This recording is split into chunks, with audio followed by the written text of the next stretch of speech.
सभी को जन्म सीखी। हम परमेश्वर के स्नेह में परमेश्वर के वचनों से सुनने के लिए तैयार हैं, ताकि उसके वचनों से सुन सकें, ताकि उसके वचनों से देख सकें। जब हम उसके वचनों में नजर डालते हैं, हमारी जिंदगियों में कई जगहों पर, हम अपनी जिंदगियों में कई जगहों पर तरक्की को चाहते हैं, ग्रोथ को चाहते हैं, देखना चाहते हैं कि हमारे जीवन में तरक्की हो, हमारे जीवन में ग्रोथ हो। जब हम माँ बाप होते हैं तो अपने बच्चों को बढ़ते हुए देखना चाहते हैं। यदि हम माँ बाप हैं तो अपने बच्चों के जीवन में ग्रोथ देखना चाहते हैं, बच्चों को बढ़ते हुए देखना चाहते हैं। और यदि हम कहीं फैक्ट्री में हैं तो अपने काम में तरक्की चाहते हैं। यदि हम एक किसान हैं तो हम अपनी फसल में तरक्की चाहते हैं। हम बीजते हैं, मेहनत करते हैं, हर एक वो चीज़ खेत में डालते हैं जिससे हमारी फसल में क्या तरक्की हो, उसमें भी हम तरक्की चाहते हैं। यदि हम बिजनेस में हैं तो बिजनेस में भी हम क्या चाहते हैं, तरक्की चाहते हैं। हम उस जगह पर स्थिर रहना नहीं चाहते। यदि हम स्कूल में तो स्कूल में भी बच्चे क्या चाहते हैं, हम तरक्की पाएँ, हम अपनी एजुकेशन में पढ़ें। आज स्कूल में जो टीचर्स लोग हैं वो लोग भी क्या सोचते हैं, हमारा प्रमोशन हो, हम लोग बढ़ें, हम और बढ़ें अपनी टीचिंग लाइन में और बढ़ें। हम अपनी टीचिंग लाइन में क्या करें, और बढ़ें, और सिखाने के लिए क्या हो, तत्पर। और हर एक जगह पर, इन सभी जगहों पर मैंने जो नाम लिया है, हम साधारण रूप से बैठे रहना नहीं चाहते। हम चाहते हैं कि तरक्की हो, हम चाहते हैं कि हम बढ़ें। और जब परमेश्वर के वचनों के, परमेश्वर के रास्ते की बात आती है तो परमेश्वर इस जगह पर भी हमसे ग्रोथ चाहता है। इस जगह पर भी परमेश्वर हमें फलता हुआ देखना चाहता है, हमें फूलता हुआ देखना चाहता है। और आज हम देखने वाले हैं जहाँ पर परमेश्वर का वचन हमें बताता है कि जहाँ पर यीशु मसीह दृष्टांत के रूप से बताता है कि कितनी जरूरत है एक मसीह जीवन में भी एक ग्रोथ की, एक बढ़ने की, एक फूलने की, एक पनपने की। हर एक फील्ड में जैसे हमें जरूरत है, इस फील्ड में भी हमें जरूरत है कि परमेश्वर में हम क्या करें, बढ़ें। और वो एक दृष्टांत को लेकर हमें समझाता है। मरकुस उसका 4 अध्याय 1 से 12 पद तक हम पढ़ेंगे और वहां से देखेंगे जहां पर यीशु मसीह ने एक दृष्टांत के रूप में लोगों से बातचीत की और बताया कि मसीह जीवन में भी ग्रोथ की कितनी जरूरत है। पढ़े 4 का 1 से 12। फिर यीशु पवित्र आत्मा से भरा हुआ यरदन से लौटा और 40 दिन तक आत्मा के सिखाने से जंगल में फिरता रहा और शैतान उसकी परीक्षा करता रहा। मरकुस उसका 4 अध्याय, मरकुस उसका 4 अध्याय उसका 1 से 12।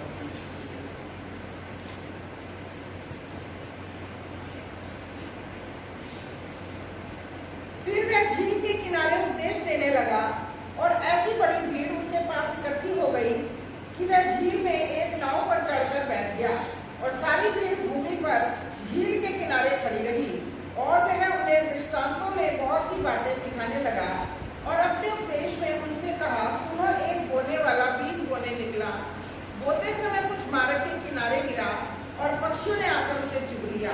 कुछ पथरीली भूमि पर गिरा जहाँ उसको बहुत मिट्टी ना मिली और गहरी मिट्टी ना मिलने के कारण जड़ उगाया और जब सूर्य निकला तो जल गया और जड़ न पकड़ने के कारण सूख गया।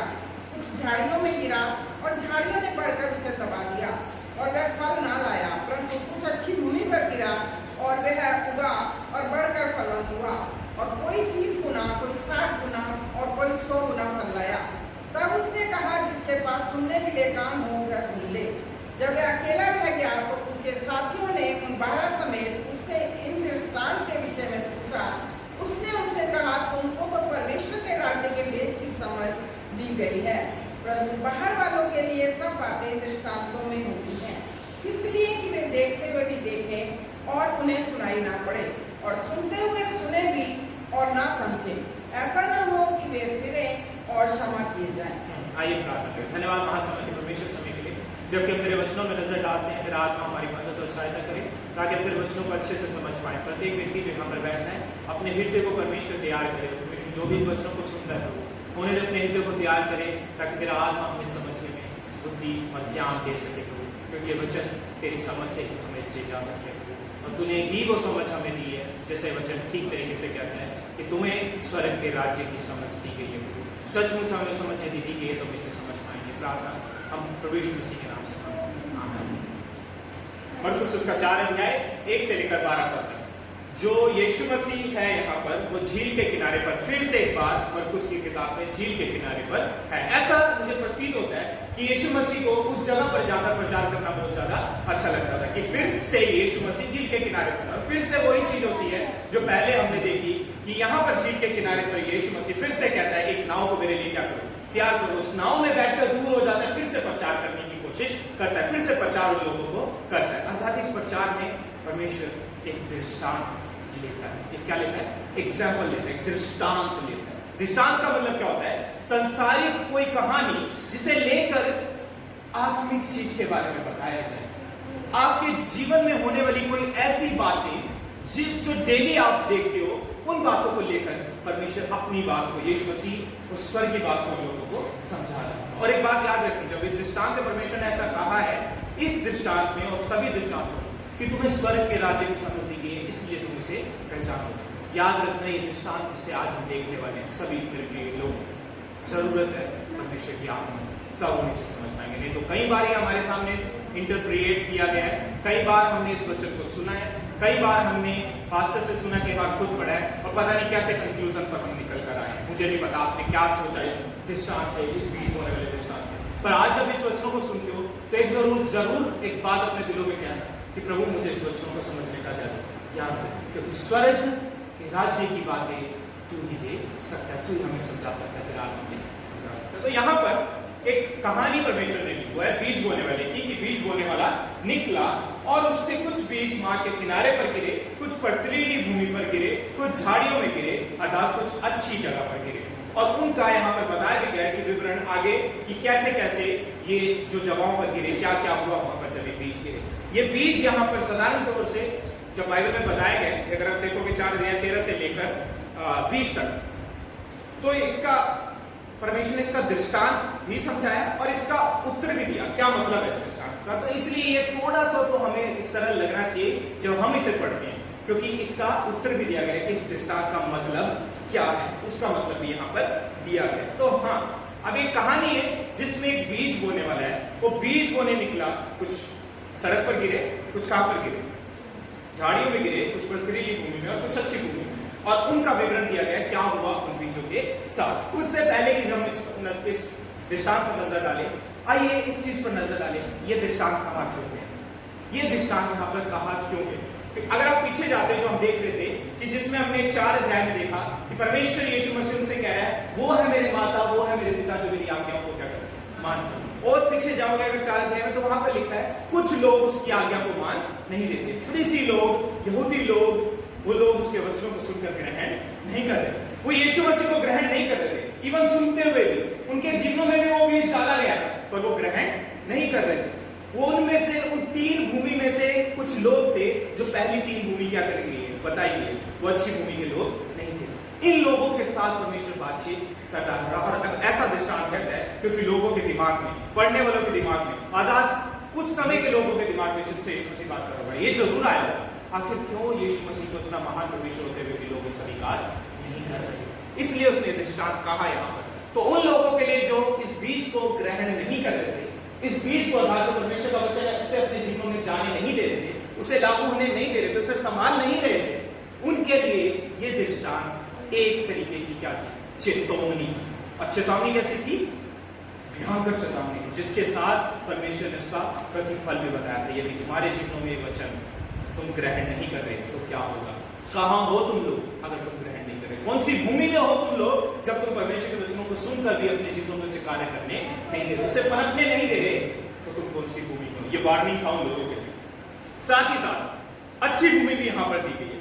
तो अच्छी भूमि उन लोगों के लिए ये किस्म की एप्रिसिएशन थी, उत्साह था कि तुम लोग जो परमेश्वर के वचन को सुनकर उसके पीछे चल रहे हो, तुम लोग प्रफुल्लित होते जाओ, परमेश्वर तुम्हारे साथ। तो दोनों के लिए वचन था। अब जो हम यहाँ पर देखते हैं कि परमेश्वर ने इस दृष्टांत को कहा, परमेश्वर एक ही बात हमेशा याद रखना, दृष्टांत में कई बातें परमेश्वर नहीं समझाना चाहता। दृष्टांत हमेशा इसीलिए कहा गया था, उसमें से कुछ एक सत्य की बात परमेश्वर ने क्या करना चाहता, बताना चाहता। इसमें बहुत बड़ी बातें, बहुत सी बातें इस दृष्टांत से सीख सकते हैं, पर आइए उस एक बात के ऊपर नजर डालते हैं जो यहाँ पर दृष्टांत में परमेश्वर यीशु मसीह लोगों को समझाना चाह रहा था, आज हमें समझाना चाहते हैं। वो ये है जो इस पूरे 4 अध्याय से 1 से 12 तक अर्थात 1 से 20 तक ही हम देखने वाले हैं, जो परमेश्वर का वचन समझाता है। क्या है वो ये है कि हम प्रभु के वचनों को, परमेश्वर के बीज को अपने जीवनों में तरक्की करने में, उन्नति करने में कैसे हम अपने जीवनों में, क्या है हमारा आज का विषय, इस दृष्टांत से जो यीशु मसीह ने समझाना चाह रहा था। मरकुस, आपके पास बाइबल है, मरकुस उसका 1 अध्याय 1 से 12 तक, और फिर हम 13 से 20 तक भी उसे देखने वाले हैं, क्योंकि उसका जो पूरा विवरण है वो 13 से लेकर 20 में दिया गया। तो यहाँ पर परमेश्वर एक ही चीज उनसे चाह रहा था कि परमेश्वर के वचनों को, जो वचन किसके अनुसार बताए गए, बीज के अनुसार, दृष्टांत के अनुसार, बीज के अनुसार, तो परमेश्वर के बीज को अर्थात परमेश्वर के वचन को अपने अंदर क्या करने दें, तरक्की करने दें। पर कैसे परमेश्वर के बीज को हम अपने अंदर तरक्की करने दें? सबसे पहली बात जो हम यहाँ पर देखें कि परमेश्वर के बीज को संभाले रहें अपने हृदय में, परमेश्वर के वचन को संभाले रहें अपने हृदय में, ताकि वो ग्रो कर सके। क्योंकि 3 प्रकार की जो भूमि यहाँ पर बताई गई है मेरे प्रियो, एक ही चीज उसमें कॉमन है कि उस भूमि ने बीज को संभाले नहीं रखा, इसलिए वो क्या नहीं हुई, फल नहीं ले आ पाई। पर जो चौथी भूमि थी उसने उसे संभाले रखा, इस कारण वो क्या हुई, फल लाई।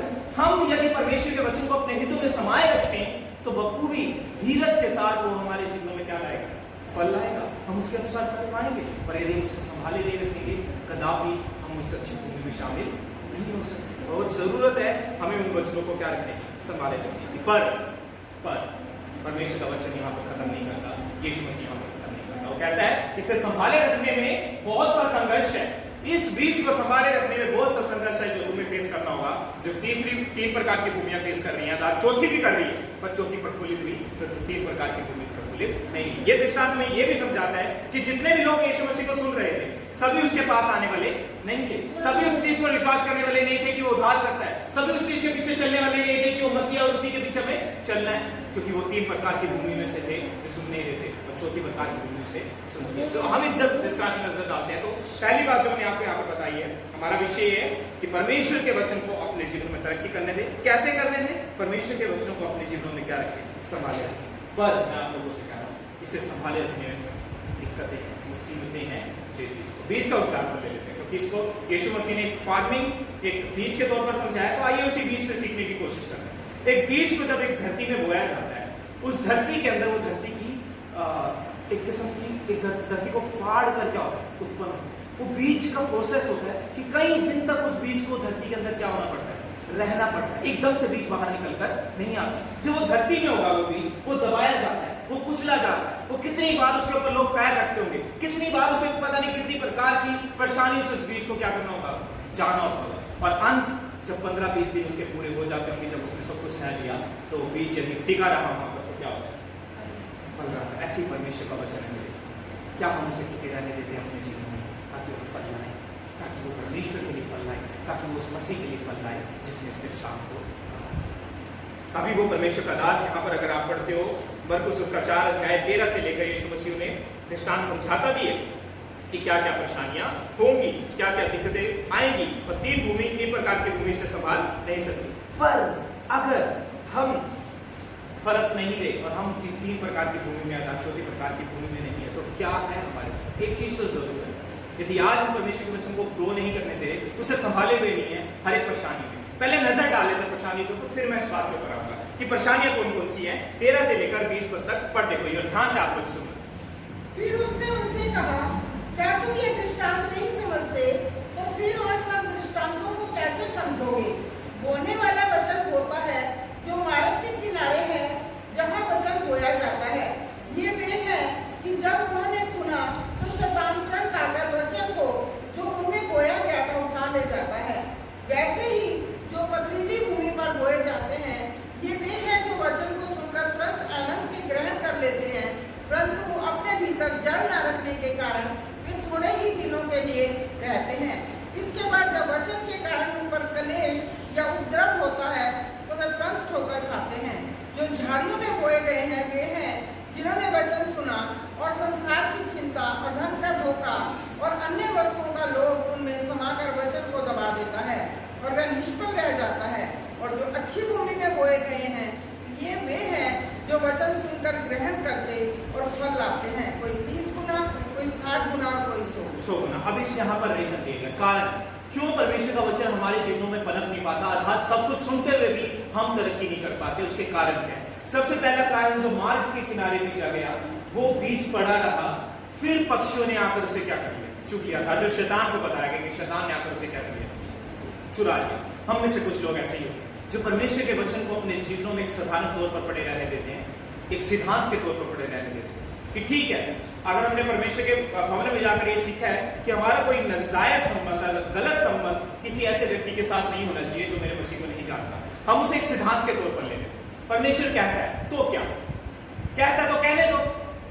मैं जानता हूं कि परमेश्वर कहता है, ठीक है, अच्छी बात है, परमेश्वर को कहने दो, पर मैं करूंगा वही जो मेरे दिल में आता है। इसे कहते हैं सड़क पर बोया हुआ बीज, जो सिर्फ एक सिद्धांत के तौर पर मेरे दिमाग में रह गया है। मुझे समझ है उसकी कि परमेश्वर का वचन मुझसे कहता है कि मुझे ये नहीं करना, अर्थात किसी भी प्रकार से जो भी हमारे जीवन में होता है कि परमेश्वर का वचन मुझे कहता है मुझे यीशु मसीह को अपना लेना है, क्योंकि यीशु मसीह को बिना अपनाए मैं पिता के पास नहीं पहुंच सकता, मैं स्वर्ग को प्राप्त नहीं कर सकता, मैं अनंत जीवन यीशु मसीह के साथ नहीं बिता सकता। सिद्धांत के तौर पर मेरे दिमाग में तो क्या होगा? और कई लोग ऐसा कहते भी हैं, कहते हैं कि अगर आप हमें ये कह रहे हो ना कि सत्य मार्ग जीवन यीशु मसीह ही है, ठीक है, पर हम इतना सुनने के बाद भी यही कहेंगे कि बहुत से मार्ग हैं जो एक ही रास्ते को पहुंचा रहे। एक किस्म से एक सिद्धांत बन गया उनके लिए, पर उसे लागू करना नहीं चाहते। वो बीज क्या है? सड़क पर पड़े हुए बीज के समान है, जिसे शैतान आता है। ऐसे सिद्धांतों को जो सिर्फ आप सिद्धांत के तौर पर, समझ के तौर पर परमेश्वर के वचन को अपने हृदय में रखते हो, अपने पास रखते हो, तो बहुत जल्दी आपसे वो खो भी जाएगा। बहुत जल्दी आपको ऐसा भी लगेगा,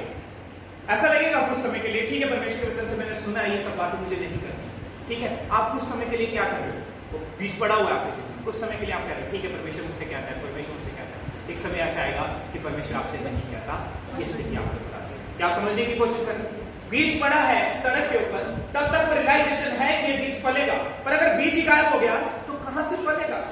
तो परमेश्वर का वचन जो यहाँ पर समझाने की कोशिश कर रहा है वो यही है कि बीज जो सड़क पर बोया गया उसे शैतान आकर चुरा कर ले जाएगा, हमारे जीवनों से उड़ा कर ले जाएगा उस सिद्धांत को जो हमारे पास है। उसके बाद आपके कोई रियलाइजेशन नहीं होगा आपके दिल में कि जो मैं कर रहा हूँ गलत है और मुझे परमेश्वर में पढ़ने की जरूरत है, इस चीज को क्या करने की जरूरत, छोड़ने की जरूरत है। फिर सब कुछ आपको क्या लगेगा? सही लगेगा। जो गलत काम भी है वो क्या लगेगा? सही लगेगा।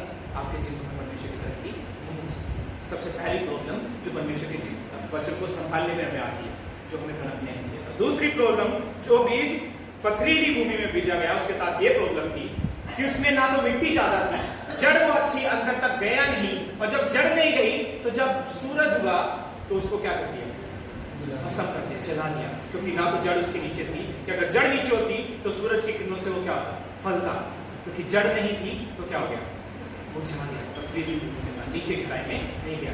इसी तरीके से कई बार परमेश्वर का वचन हम लोग लेते हैं, हम में से कुछ लोग लेते हैं, सिर्फ उसे आगे ऊपर ऊपर तक करते हैं, हम उसकी हृदय की गहराइयों में उसे जाने नहीं देते। कैसे जाने देंगे हम हृदय की गहराई में? यहाँ से परमेश्वर के वचन से जब मैं आपसे बातचीत करता हूँ, सिर्फ इतना ही नहीं बताता कि आपको ये करना नहीं है। क्या कभी भी आपने मेरे मुंह से सुना कि मैंने आपको बोला आपको ये नहीं करना और ये ना बताया हो क्यों नहीं करना? हमेशा जब आप परमेश्वर के वचनों को सुनते हो तो आप ये तो सुनते हो पास्टर से ये नहीं करना, पर कभी उसकी तरफ नहीं जाते जो तो उसके बाद बोलता है। उसके बाद जो हम परमेश्वर के वचन से सुनते हैं कि क्यों नहीं करना, इसको कहते हैं गहराई से अंदर जाने देना। समझ लो, गहराई से अंदर जाने देना, उसके ऊपर मनन करना। आपसे पूछा जाए वचन के बाद, पास्टर साहब ने कहा था कि आपको नाजायज संबंध नहीं रखना, अर्थात आपको झूठ की तरफ नहीं भागना, अर्थात आपको कलीसिया के अंदर वैर की तरफ नहीं भागना कि आप एक दूसरे को देखकर प्रसन्न भी ना हो, खुश भी ना हो, अर्थात जब कोई बढ़ हो तो उसे देखकर जेलसी आपके जीवन में उत्पन्न हो। ऐसा मैंने कहा कि मत करो, क्योंकि परमेश्वर का वचन हमें आज्ञा नहीं देता। और आपने सिर्फ ये सुनकर चले गए, आपने कहा बहुत सुंदर वचन है, पर आपने क्या नहीं किया? मनन नहीं किया। आखिर क्यों ऐसा नहीं करना? आप समझ रहे हो मैं क्या कहने की कोशिश कर रहा हूँ? क्यों नहीं करना? जब ये सवाल आपके जीवन में आता है तब आप किसकी तरफ जाते हो? गहराई की तरफ जाते हो कि प्रभु क्यों नहीं करना? इसलिए नहीं करना क्योंकि मेरा मसीह इन्हीं सभी चीजों के लिए क्या हुआ, इन्हीं सभी चीजों के लिए उसने मुझसे ऐसा प्रेम किया कि अपनी जिंदगी को क्या किया? दे दिया। क्यों कर मैं चीजों में जी सकता हूँ? अर्थात जब बार बार ये कहा जाए कि इस प्रकार की गेम आपको इस जगह पर लेकर जा सकती है, आप इस गेम को थोड़ा कम करें, हम उस गेम को अपने जीवनों से कम नहीं करते, हम उसे और खेलने की जरूरत करते हैं। बच्चों, राइट, हमें पता है कहीं ना कहीं मेरा ये गेम खेलना परमेश्वर के वचन को मेरे जीवन में पनपने नहीं दे रहा। आपको मैं कह रहा हूं उस गेम को ना खेलें, पर मैं इसलिए नहीं कह रहा कि ना खेलें, सिर्फ कह नहीं रहा, परंतु आपको गहराई में जाने के लिए कह रहा हूं कि इसलिए ना खेलें क्योंकि ये गेम कहीं ना कहीं आपको परमेश्वर के वचन से क्या लेकर जाती है, दूर लेकर जाती है। अगर ऐसा नहीं है तो मुझे बता दें, क्योंकि अगर आप एक बार रिसेंट गेम जो सबसे ज्यादा चल रही है फ्री फायर और पबजी जिसे लोग खेल रहे हैं, मुझे खेलने वाले ये बता दें एक गेम खेलने के बाद उनके मन में उमंग नहीं आती कि वो दूसरा मैच भी खेले। अगर उनके साथ ऐसा ना हो, यकीनन एक गेम खेलने के बाद वो अपना पूरा समय, अपना पूरा दिन निकाल देते हैं उसी गेम के अंदर, उन्हें समझ नहीं आता और उनका दिल धीरे धीरे बाइबल से उठ जाता है। क्या ऐसा नहीं होता? वो कहते हुए अपने आप को दिलासा दे रहे कि नहीं मैं नहीं खेलूंगा, बस एक बार खेलूंगा और छोड़ दूंगा, पर मैं उन्हीं लोगों से बातचीत करना चाहता हूं। कितनी बार ऐसा होता है कि आप एक बार खेलते हो, अपने मोबाइल को साइड में रखकर कहते हो अब मैं प्रभु के वचनों को पढ़ूंगा? नहीं, मैं भी अपनी जिंदगी से चीज से गुजरा। अर्थात आपके फोन, फेसबुक, इंस्टाग्राम, व्हाट्सएप, कितनी बार आप उसे एक बार यूज करने के बाद साइड में रख के कहते हो मुझे परमेश्वर के वचन को भी टाइम देना है। मैं ये नहीं कह रहा ये चीजें गलत है और मैं नहीं कह रहा आप इस चीज को खेलो मत, पर अगर आप इस चीज को देख रहे हो कि आपको मसीह से दूर कर रही है तो मैं कहूंगा, तब मैं कहूंगा ये गलत है। और अगर ये गलत है तो क्यों करने से उठाओ और क्यों करने से खेलो, क्योंकि कहीं ना कहीं ये मुझे परमेश्वर के वचन को मेरे जीवन में पलटने नहीं दे रहा। और मैं ये नहीं कह रहा कि आपकी फेसबुक क्या होता है। फेसबुक फॉर एग्जाम्पल, कई मेरे दोस्तों ने, कई मेरे प्रिय लोगों ने जब परमेश्वर के वचन से उन्हें प्यार हुआ तो इन सबका त्याग भी कर दिया और मैं अप्रिशिएट करता हूँ। मेरा एक रीजन है कि क्यों मैं फेसबुक और व्हाट्सएप, अगर आप मुझे देखते हो और आप कह रहे हो कि ये भी फेसबुक चलाते हैं और व्हाट्सएप चलाते हैं, तो मैं आजकल हमारे एक इंटरनेट पर पेज है जिस पर हम परमेश्वर के वचन को बांट रहे हैं, तो उसमें हमें बिजी रहना पड़ता है, तो कभी कभी आप मुझे ऑनलाइन देख सकते हो। तो उसका मतलब ये नहीं है कि मैं ये है कि पूरे दिन उस चीज़ को चला रहा हूँ, पर मैं भी उसे कंट्रोल करना चाहता हूँ। तो कई दोस्तों ने मेरे छोड़ दिया। क्यों छोड़ दिया? रीजन ये था, कहते जैसे फेसबुक पे आते हैं, फेसबुक पे अगर किसी का मैसेज भी नहीं आया ना, वीडियो के साइड में करके वीडियो आगे स्क्रॉल करते रहेंगे, लाइक हार्ट का दिल वाला हार्ट आजकल चल रहा है फेसबुक पर, अगर आपने देखो। फिर अब न्यू आया उसमें केयर के ऊपर क्लिक करके जिसमें व्यक्ति ऐसे हार्ट को पकड़ के बैठा हुआ, वो किया, ठीक है। फिर नीचे गए, ओहो ये 1 घंटे की मूवी है, चलो देख लेते हैं थोड़ा सा देखा, 1 घंटे की मूवी, स्क्रॉल किया, दूसरी आगे स्क्रॉल किया, तीसरी आगे स्क्रॉल किया, चौथी आगे, आपने 4 घंटे उसके अंदर बिता दिए। आपको पता नहीं लगा आपने मोबाइल कैसे यूज किया, और उसके बाद धीरे धीरे आपके साथ ऐसा होता है कि आप परमेश्वर के वचन को बिल्कुल छोड़ देते हो। अगर ऐसा नहीं होता तो आप मुझे कैसे करें? ऐसा होता है, मैंने अपना प्रैक्टिकल फेस किया, तो कैसे इनकार कर सकता हूँ उस चीज को? ये उसी प्रकार है जब हमारी जड़ें परमेश्वर के वचन में मजबूत नहीं होती और इस प्रकार की चीजें आकर हमें क्या करती है, बतला देती है, हटा देती है परमेश्वर से। ये परमेश्वर का वचन यहाँ पर कह रहा है। अर्थात तीसरी प्रकार की भूमि जो झाड़ी वाली है, कि झाड़ियों में जो बीज बोया गया। कुछ लोग हम ऐसे ही होते हैं जिनके जीवनों में परेशानियां, दिक्कतें, मुसीबतें आकर परमेश्वर के वचन को उनके जीवनों से क्या कर देती है, ओझल कर देती है। क्या आज हमारे साथ ऐसा नहीं होता? हम भवन में बैठे हैं पर परमेश्वर के वचन को अंदर जाने नहीं दे रहे, क्योंकि हमारी परेशानियां हमारे परमेश्वर के वचन से बड़ी हैं, राइट? हमारी परेशानियां हमें परमेश्वर के वचन को सुनने नहीं दे रही, अंदर से गहराई में जाने नहीं दे रही। हम हमेशा बोलते जा रहे हैं, प्रभु अगर तू सत्य है, यदि प्रभु तू उस सूली पर मेरे मेरे मेरे प्राणों के लिए चढ़ गया, क्यों कर मेरे प्रभु मैं दुखी हूं, क्यों कर मेरे प्रभु मैं परेशानी में हूं।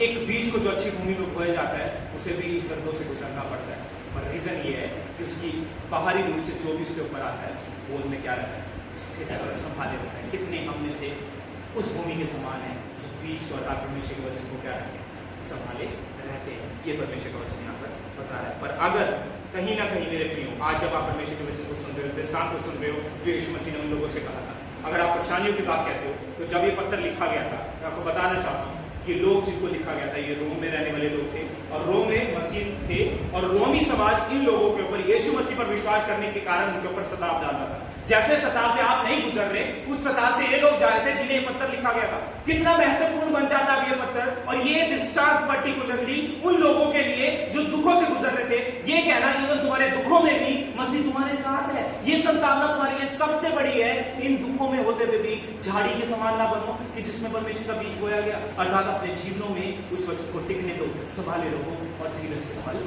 लाओ। क्या हम ऐसी कैटेगरी में हैं? क्या आज हम दुखों में हैं? क्या आज हम झाड़ियों वाले लोग हैं?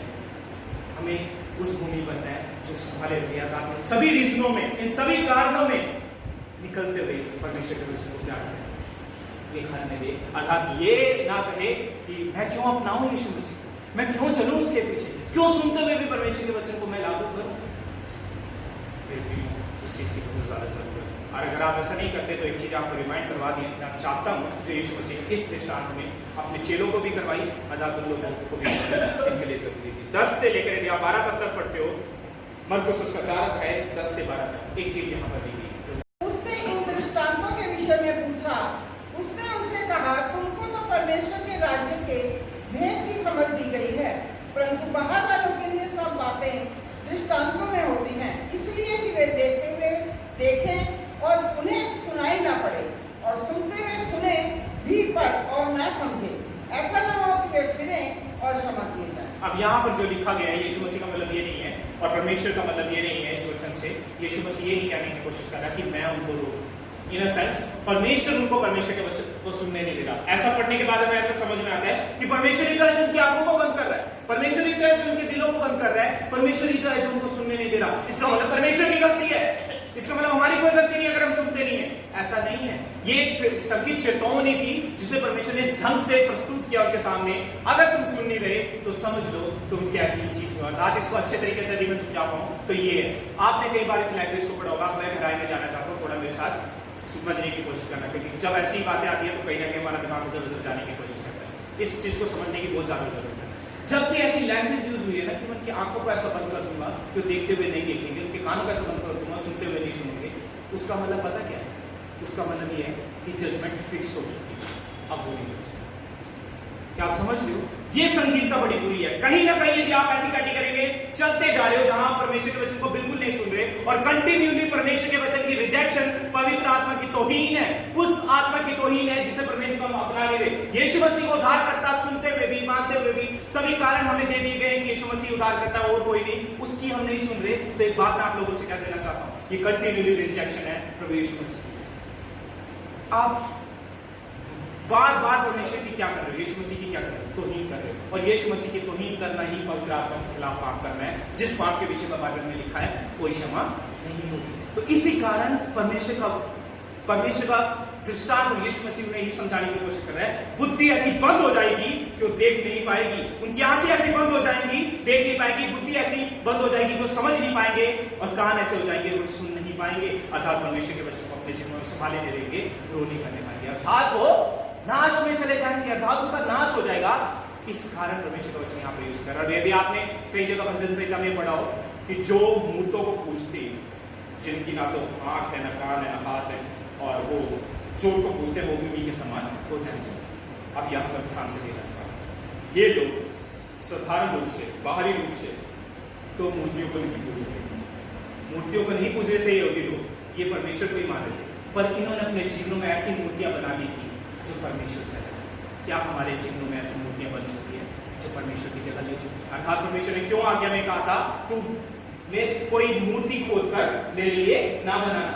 उसका मतलब ये नहीं था कि बाहरी रूप से कोई मूर्ति खोद कर ना बनाना, इसका मतलब ये भी था कि अंदरूनी रूप से अपने हृदयों में भी कोई मूर्ति ना बसा लेना जो मेरे अलावा तुम किसी चीज को क्या दे दो, जगह दे दो। क्या आज हमारे दिलों में कोई आइडल बना हुआ है? क्या आज हमने अपने दिमाग में, अपने हृदयों में कोई आइडल बना लिया? और यदि हम ऐसा कर लिया है तो हम भी उन्हीं के समान हो जाएंगे। हम धीरे धीरे उन चीजों की वजह से परमेश्वर को क्या करने लगेंगे? छोड़ने लगेंगे। हो सकता है व्हाट्सएप, हो सकता है फेसबुक, हो सकता है इंस्टाग्राम, हो सकता है फ्री फायर, हो सकता है पबजी, और हो सकता है आपके तमाम प्रकार के पाप जो परमेश्वर से ज्यादा आपको क्या लगने लगे, स्वीट लगने लगे। तो कहीं ना कहीं आपने परमेश्वर को छोड़कर दूसरी जगह जाना शुरू कर दिया और आप 3 प्रकार की भूमि में हो जो परमेश्वर के वचन को संभाल नहीं रही। हम उस अच्छी भूमि में नहीं है जो परमेश्वर के वचन को क्या करेंगे। आखिर क्या हुआ उन भूमि के साथ, उन 3 प्रकार की भूमि के साथ जिन्होंने परमेश्वर के वचन को ग्रो करने में दिया? बंजर, राइट? कुछ नहीं रहा।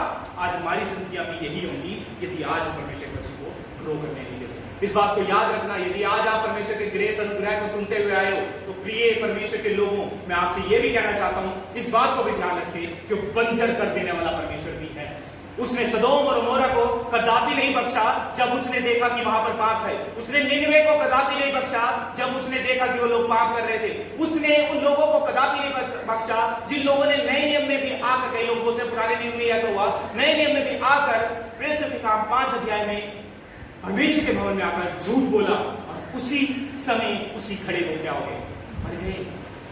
इस संगीत को समझे। इसी कारण मुझे मेरी मसीह की जरूरत है, ताकि अपने दिलों में मैं किसी और को ना बसा लूं, ताकि मैं अपने लिए कोई और आइडल ना बसा लूं, चाहे व्हाट्सएप हो, चाहे फेसबुक हो, चाहे इंस्टाग्राम हो, चाहे फ्री फायर हो, और चाहे कोई और हो, क्योंकि मैं मसीह की जगह किसी और को दे नहीं सकता। और यदि मैं देता हूं तो ये संगीन है मेरे प्रियो, क्योंकि मैं अपने लिए मूर्ति खोद कर बना लेता हूं, और कुछ समय के बाद मैं ऐसा हो जाऊंगा कि मैं मसीह से दूर होता जाऊंगा। जब मसीह से दूर होता जाऊंगा तो मैं ऐसी भूमि के समान होगा जो 3 प्रकार की भूमि है, जो परमेश्वर के वचन को ग्रो करने नहीं दे रही, और जो ग्रो करने नहीं दे रही उसका अर्थ यही है कि मैं क्या हो जाऊंगा, बंजर हो जाऊंगा, खत्म हो जाऊंगा, मेरी जिंदगी का कोई स्तर नहीं।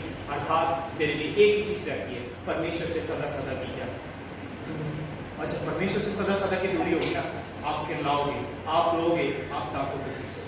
इसीलिए हमेशा बाइबल में नरक किस तरीके से डिस्क्राइब किया गया है, वहां पर रोना, दांतों का पीसना, किरलाना होगा, क्योंकि मसीह से आप दूर हो जाओगे, क्योंकि परमेश्वर से आप दूर हो जाओगे, इसलिए सब कुछ वहां पर होगा। आज आपको पता है दुनिया किरला रही है, दुनिया रो रही है, एक प्रकार की सेपरेशन है परमेश्वर से। कहीं ना कहीं दुनिया परमेश्वर से दूर है और उस चीज को झेल रही है। परमेश्वर से दूर होना नहीं, और वो सदा सदा के लिए हो। ये तो कुछ समय का है, जब आप परमेश्वर के वचन को आज अपने दिलों में, हृदय में बसने नहीं दे रहे, वो सेपरेशन बड़ा भयंकर होगा जब आप चिल्लाओगे, रोगे, चिल्लाओगे, क्योंकि मसीह से आप इस समान होंगे जैसे आपके लिए इस पृथ्वी पर कोई व्यक्ति है ना जो आपको संतान ना दे सकता, आपका पापा, आपका मम्मी, जब तक आपके साथ है आप क्या कहते हो, मुझे किसी बात की चिंता नहीं है, मेरे पापा मेरे साथ है, मेरी मम्मी मेरे साथ। पर अगर वो उठा लिए जाए तो आप क्या करते हो, रोते हो, चिल्लाते हो, क्योंकि आपको ये लगता है अब मेरा सहारा कोई। इसलिए यदि आप परमेश्वर से अलग हो जाओगे कोई सहारा नहीं, इसलिए दांत भी पीसे जाएंगे, इसलिए किरलाया भी जाएगा, इसलिए रोया भी जाएगा। तो इस चीज़ की संगीत का समझे। और अगर कुछ है आपके लिए बचने का रास्ता, कुछ भी अगर है, और अच्छी भूमि के समान वचन को संभाले रखने का एक रास्ता है, वो है मसीह की तरफ भागना, वो है उस क्रूस वाले मसीह की तरफ भागना, वो है उस मसीह की तरफ भागना जिसने सूली पर अपने प्राण को देकर ये कहा पूरा हुआ, अर्थात मैंने सब कुछ पूरा कर दिया, अर्थात हर एक दंड को मैंने उठा लिया, अर्थात हर एक पाप के दंड को मैंने उठा लिया। अगर उनसे कोई तुम्हें निकाल सकता है, यदि तुम्हें मेरा प्रिय कोई बना सकता है, तो वो है मेरा लहू, वो है मेरा बलिदान। क्या तुम उस तरफ आना चाहते हो, क्या तुम उसको अपनाना चाहते हो, उस मसीह को, ताकि हम परमेश्वर के वचन को क्या कहने दें, अपने जीवन में फलने दें। जिसके कान हो सुन ले। 9 पद, मरकुस उसका 4 अध्याय 9 पद पढ़ दें। 9 पद, मरकुस उसका 4 अध्याय 9 पद। तब उसने कहा, जिसके सुनने के लिए कान हो गए सुन ले। जिसके सुनने के कान हो गए सुन ले। यदि परमेश्वर ने आज आपको काम दिए ना, तो कदापि भी ढीठ मत बनो मेरे प्रियो। यदि परमेश्वर ने आज मौका दिया कि परमेश्वर का वचन आपके जीवनों में जा रहा है, तो उसे संभाल लो। ये ना हो कल आप उस 3 प्रकार की भूमि के बराबर बनो, उसे संभाल लो, उसे पनपने दो। एक वचन के साथ आपको खत्म करूंगा। यही इंसिडेंट लूका उसके 8 अध्याय 15 पद में दिया गया, पर कुछ एक्स्ट्रा वहां ऐड किया गया, उसे सुन ले जरा, क्योंकि जो मेरा पूरा वचन था उसी के ऊपर था, यदि आपने ध्यान दिया हो। लूका उसका 8 अध्याय 15 पद पढ़ दें, उसके साथ हम समाप्त करेंगे। पर अच्छी भूमि में के वे हैं जो वचन सुनकर भले और उत्तम मन में संभाले रहते हैं और धीरज से फल लाते हैं। हाँ, जो अच्छी भूमि के वे हैं जो क्या रखते हैं, वचन को संभाले रखते हैं, हर एक परेशानी में, हर एक दुख में, हर एक प्रकार की अभिलाषा में, धन की अभिलाषा में, लोभ की अभिलाषा में, अर्थात पाप की अभिलाषा में, अर्थात झाड़ियों में, अर्थात पथरीली भूमि में, अर्थात सड़कों में के समान नहीं है, परंतु अच्छी भूमि ऐसी है जो वचन को क्या रखती है, संभाले रखती है। अर्थात इन प्रकार की सारी कठिनाइयां उस अच्छी भूमि पर भी आती हैं, पर वो अच्छी भूमि का बीज हमेशा उसे फाड़ता हुआ क्या निकलता है, बाहर निकलता है, और एक दिन पेड़ के समान बनकर ये प्रदर्शित करता है कि मैं अच्छी भूमि से बीजा हुआ फल था। क्या आज आप ये प्रदर्शित करते हो? ये प्रदर्शित होगा अंत में जब आप मसीह के साथ हैं। क्या आज आप ग्रो करोगे? आपकी पूरी जिंदगी इस चीज में जाती है कि आप ग्रो कर पाए, और अगर आपको कोई ग्रो करने में मदद सहायता करेगा सच्ची भूमि में, तो वह मसीह। क्या उसे जानने की हर एक दिन आप कोशिश कर रहे हो? आप बड़ी चीजों को जानने की कोशिश कर रहे हो। साइंटिस्ट लोग समुद्र की गहराइयों को जानने की कोशिश कर रहे हैं, आज तक उसकी गहराई का पता नहीं लगा। कुछ लोग किसी सेलिब्रिटी को जानने की कोशिश कर रहे हैं, कुछ लोग ढूंढ रहे हैं आखिर उसमें क्या है, उसकी सुंदरता में आज कैसा राज है। कुछ लोग ढूंढ रहे हैं वो इतनी खूबसूरत क्यों है, वो इतना खूबसूरत क्यों है। कुछ लोग ढूंढ रहे हैं उनका बियर्ड स्टाइल कैसा है, कुछ लोग ढूंढ रहे हैं ये, कुछ लोग ढूंढ रहे हैं वो। पर क्या आज ढूंढ रहे हो आपका मसीह क्या है? क्या आज आप ढूंढ रहे हो आपका मसीह कैसा है? और ये वर्थवाइल है, क्योंकि जो कुछ भी आप इस पृथ्वी पर ढूंढ रहे हो वो इस समय का है और नाश हो जाएगा। पर अगर आप मसीह को ढूंढ रहे हो तो वो कुछ ऐसा है जो आने वाले समय में भी आपके साथ होगा। जब आप मसीह के साथ फेलोशिप करोगे, जब परमेश्वर कहेगा हे मेरे पुत्र कम इन। और परमेश्वर दूसरों से कहेगा लेट हिम कम इन। क्यों? Let her come in, because हमने उस मसीह को जानने की कोशिश की है कि उसको आने दो, मेरे प्रिय पुत्र को, मेरी प्रिय पुत्री को आने दो, क्योंकि इसने जमीन पर रहते हुए किसको जानने की कोशिश की है? मुझे। अर्थात वो सच्ची भूमि की तरह क्या हो फल है। तो लास्ट में एक ही बात आप लोगों से कहकर खत्म करूंगा। इस बीज के दृष्टांत से एक ही बात हमें समझ आती है कि परमेश्वर के वचन को अपने जीवन में पनपने दे। कैसे पनपने दे? परमेश्वर के वचनों को संभाले दे। और वो कौन से वचन है जिसे संभाले रखना है आपको अपने जीवन में? हर एक प्रकार की परेशानियां आएंगी, 3 प्रकार की भूमि को याद रखो, आप वैसे ना बनो, पर चौथी भूमि में जिसमें सब परेशानियां आती थे निकल कर वो तब भी फल बनता है, परमेश्वर के पास होता है। इस भूमि को याद रखते हुए परमेश्वर के वचन को क्या संभाले रखो, क्योंकि अच्छी भूमि की जो मेन चीज है, जो महत्वपूर्ण चीज है वो ये है, अच्छी भूमि चाहे 15 दिन हो चाहे 16 दिन हो, बीज को संभाले व्यक्ति, उसके ऊपर पैर भी पड़ते हैं, सब कुछ पढ़ते हैं, पर वो संभाले रखते हैं। क्या वचन को आप संभाले, मनन करो, गहराई में जाने की कोशिश करो, अपनी जड़ों को पक्की करो, ताकि परमेश्वर के वचन में जड़ें पक्की होने के बाद आप एक अच्छा फल ला सको, क्योंकि आपके साथ क्रूस पर चढ़ाया हुआ मसीह जिसने सब कुछ आपके लिए पूरा किया।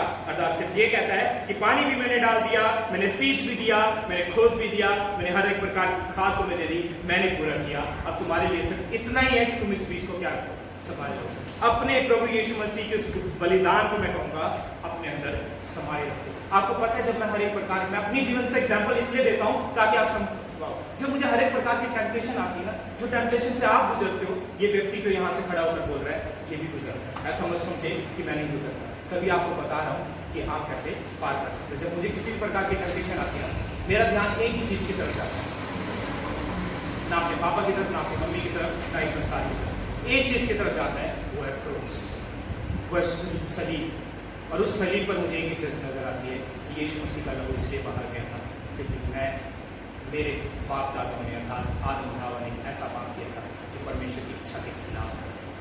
उन्होंने सिर्फ यही पाप किया था। सेब खाना उनका पाप नहीं था। सेब खाना इन सेंस, अगर वो सेब खाते, ये नहीं मतलब सेब था या कुछ भी था, किसी को नहीं पता वो कैसा फल था। फल खाना मैं कहूँगा उनका पाप नहीं था। क्या मैं इस चीज को कहने की कोशिश कर रहा हूँ? अगर वो फल खाते, फल तो वो और भी खा रहे थे, परमेश्वर ने उन्हें फल देने के लिए, खाने के लिए मना नहीं किया था, पर पाप उनका ये था कि जिस चीज को परमेश्वर ने मना किया था उस चीज को उन्होंने क्या कर दिया, और उसके कारण आज हम सब क्या है पापी, उसके कारण मसीह को सूली पर चढ़ना पड़ा। क्या आज भी हम उसकी इच्छा को तोड़कर कुछ ऐसा काम करने की कोशिश कर रहे हैं जिसके कारण मसीह सूली पर चढ़ा? और यदि हम कर रहे हैं तो छोड़ दे मेरे प्रिय, कहीं परमेश्वर से प्रभु हमारी मदद कर, जाए उस सलीब के पास, अपनी आंखों को बंद करें, कहीं उस मसीह से कि प्रभु मैं इस पाप से बचना चाहता हूँ, बचना चाहती हूँ, मैं चाहता हूँ तेरे उमंग में और बढ़ूँ, मैं चाहता हूँ तेरी बाइबल को और पढ़ूँ, मैं चाहता हूँ उस भूमि के समान बनूँ जिसमें फल हो। प्रभु मैं चाहता हूँ किसी भी ऐसे काम को ना करूँ जिसके कारण मेरे बाबा को लज्जित होना पड़े, मेरे परमेश्वर को लज्जित होना पड़े, अर्थात मैं अपने परमेश्वर से इतना दूर हो जाऊँ, उस भूमि के समान बनूँ जो बंजर हो जाए। मैं ऐसा होना नहीं देखना चाहता हूँ, मेरी मदद कर। आइए हम प्रार्थना करें, और प्रत्येक व्यक्ति अपने दिलों में प्रार्थना करेगा। यदि आप जानते कि कहीं ना कहीं आप उन 3 प्रकार की भूमि अपने आप को महसूस कर रहे हो, कोई बात नहीं, उस भूमि को सही करने वाला वो है जिसने उस भूमि को बनाया, वो है यीशु मसीह। क्या आप उसके पास आने की कोशिश कर रहे हो? क्या छोड़ रहे हो उस ठीठपन को और कह रहे हो यीशु मसीह के पास आकर प्रभु तू मुझे सही कर, ताकि मेरे अंदर क्या हो, फल लगाया जाए। आइए हम प्रार्थना करें। धन्यवाद महासामर्थी परमेश्वर समय के लिए, जबकि तेरे लोग तेरे वचनों को सुनते हैं प्रभु, प्रत्येक व्यक्ति इस बात को समझ नहीं पाए कि कितना जरूरी है हमारे जीवनों में इसके वचनों को पनपने देना, अर्थात उस वचन को पनपने देना जो चेलों ने कहा, जो परमेश्वर चेलों के बाद उनके लोगों ने कहा, जिनको उन्होंने सौंप दिया प्रभु। और आज हमें ये सौंप दिया गया ताकि हम लोगों को वो सुसमाचार दें, वो सुसमाचार इससे बढ़कर कोई नहीं कि मसीह मेरे लिए बलिदान हो, और इसलिए हो गया ताकि वो कब्र में जा सके, सिर्फ कब्र में ना रहे, तो कब्र से बाहर निकले और पिता के दाहिने बैठे। और इस चीज़ की प्रतीक्षा हम लोगों को करने के लिए कहे कि एक समय होगा कि हम उसके साथ।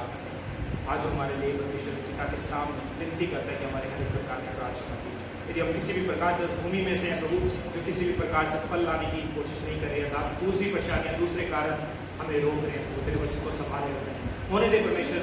हम एक हमें ऐसे लोग बना जो तेरे वचन को संभाले रहें, ताकि प्रभु हम कदापि भी तेरे नाम की तौहीन ना करें, ताकि तेरा वचन पूरा होता जाए, ताकि परमेश्वर हम उस उम्मीद को प्राप्त कर सकें। प्रत्येक व्यक्ति के साथ प्राप्त कर सकें।